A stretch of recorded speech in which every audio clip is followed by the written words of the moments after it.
You have the last election, you took the president to Alexander and he promised people 1 million houses. It was never 1 million. Sisazowakha izindlu ezilingana no-1 million. What, it was what, 1,000? No, it was never even 1,000. The 1 million houses was in the figmentation of those who propagated. How many did he promise? 1 million yezindlu zizowakhiwa lezo zindlu lapha Alexander Mamelane.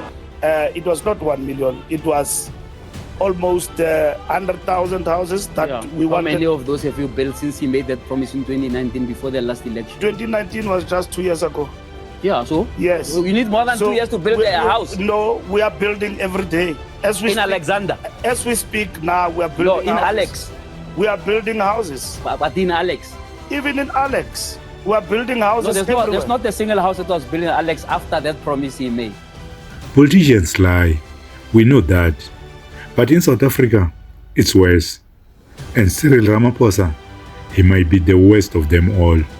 7 years as a president, yet he just discovered that Johannesburg is falling apart. Where are the smart cities? Where are the jobs? The ANC-DA Government of National Unity is just a recycled joke. Same lies, new clowns. Greetings, my fellow South Africans, and welcome to Inkarhi. It's time. I'm Kondos, and today we are exposing the shocking failure of South Africa's leadership, from broken promises to the crumbling cities we live in. Ramaphosa's smart city dream was supposed to change our future. But take a drive to Lanseria today, and what do you see? Open field, shacks, and nothing close to a futuristic city. Was it all just another political scam? Let's break it all down. Ramaphosa's Johannesburg discovery, a staged publicity stunt. Recently, Ramaphosa visited Johannesburg to see how bad things have become, as if he doesn't live there. He has been in power for over 7 years, and now he realizes the city is collapsing. This was nothing more than a publicity stunt to pretend he cares before the G20 conference. We would like to implement this collaborative approach here in the city of Johannesburg, and to do it underpinned by the district development model. We are proposing the establishment of the Presidential Johannesburg Working Group to have the same effect. Now, what this means is that the situation that has evolved here has led you to invite the President into your council chamber. I am now here. I am now here, and we are going to work together to rebuild Johannesburg, to take Johannesburg back to its glory days. But we are going to work together. Yes, you can applaud if you like this, because we are now going to do real effective work. Because this will bring together all levels of government and the expertise of our various stakeholders to accelerate service delivery, to stabilize your city's finances, as well as operations, and enable economic growth and job creation. Smart cities, the dream that never was. In 2019, Ramaphosa promised South Africa smart cities with 5G, green energy, and no cars, a truly post-apartheid city. In 2020, he said Lanseria Smart City was taking shape. In 2025, after 5 State of the Nation's addresses, where is it? Business Tech visited the site, nothing but shacks and open land. A new smart city is taking shape in Gauteng, in Lanseria, which will have 350,000 to 500,000 people who will call that place home in the next decade.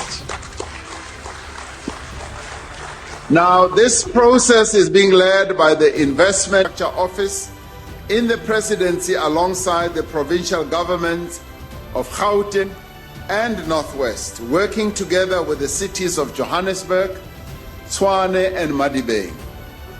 This is a real city that is rising from the ground and going up. Now, working with development finance institutions, we have put together an innovative process that will fund the bulk sewage, electricity, water, digital infrastructure and roads that will be the foundation of this new city. It will not only be smart and 5G ready, but will be a leading benchmark for green infrastructure continentally and internationally as well. The reality of Lanseria Smart City. The only progress, a water treatment plant. That's it. The government says infrastructure needs significant investment, so they made promises with no money to fund them. Informal settlements are growing, not smart cities. People of Alexandra are still waiting for the million houses promised. If you want to build a city, you are a president. I'm an ordinary citizen, I can dream. A president is not allowed to dream. He must say to us, I'm building a new city in this area, by this time it will be done.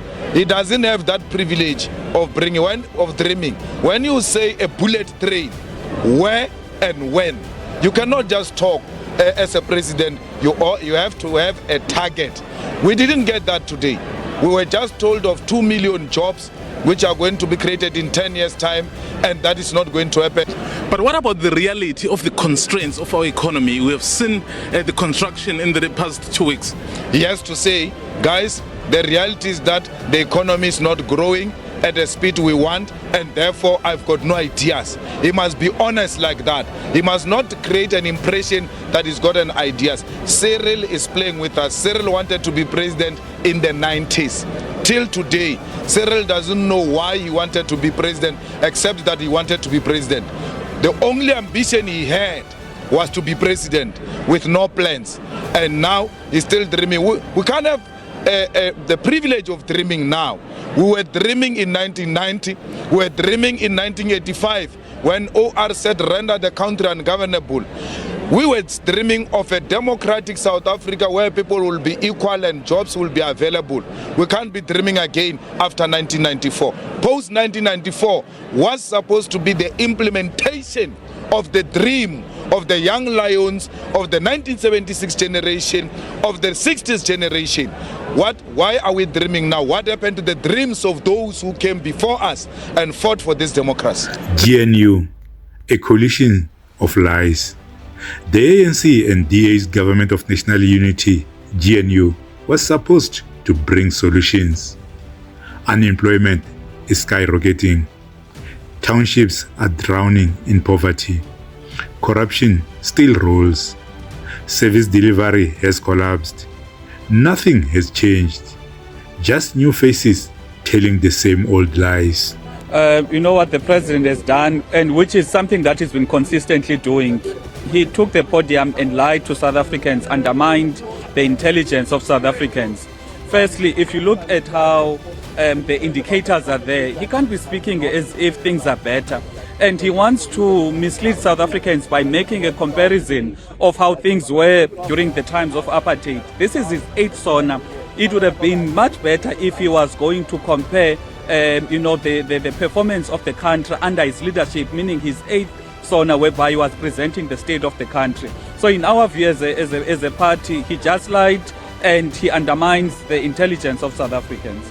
In 2018, when he became being president, 58 people were murdered daily. Now we're talking about 75 people murdered on a daily basis. The food basket price was 3,000. Now it is 5,000. The unemployment was 29%, now it is 32%. Lastly, poverty, there was 13.2 million people that were in poverty. Now it is in excess of 18 million people. Therefore, objectively speaking, South Africans cannot do it to themselves by electing a person that is leading South Africa towards being a failed state. Cyril Ramaphosa talks about the future while South Africans are struggling to survive today. No smart cities, no bullet trains, no jobs, no accountability. Crime is skyrocketing. Just check what Soshanguve residents are undergoing.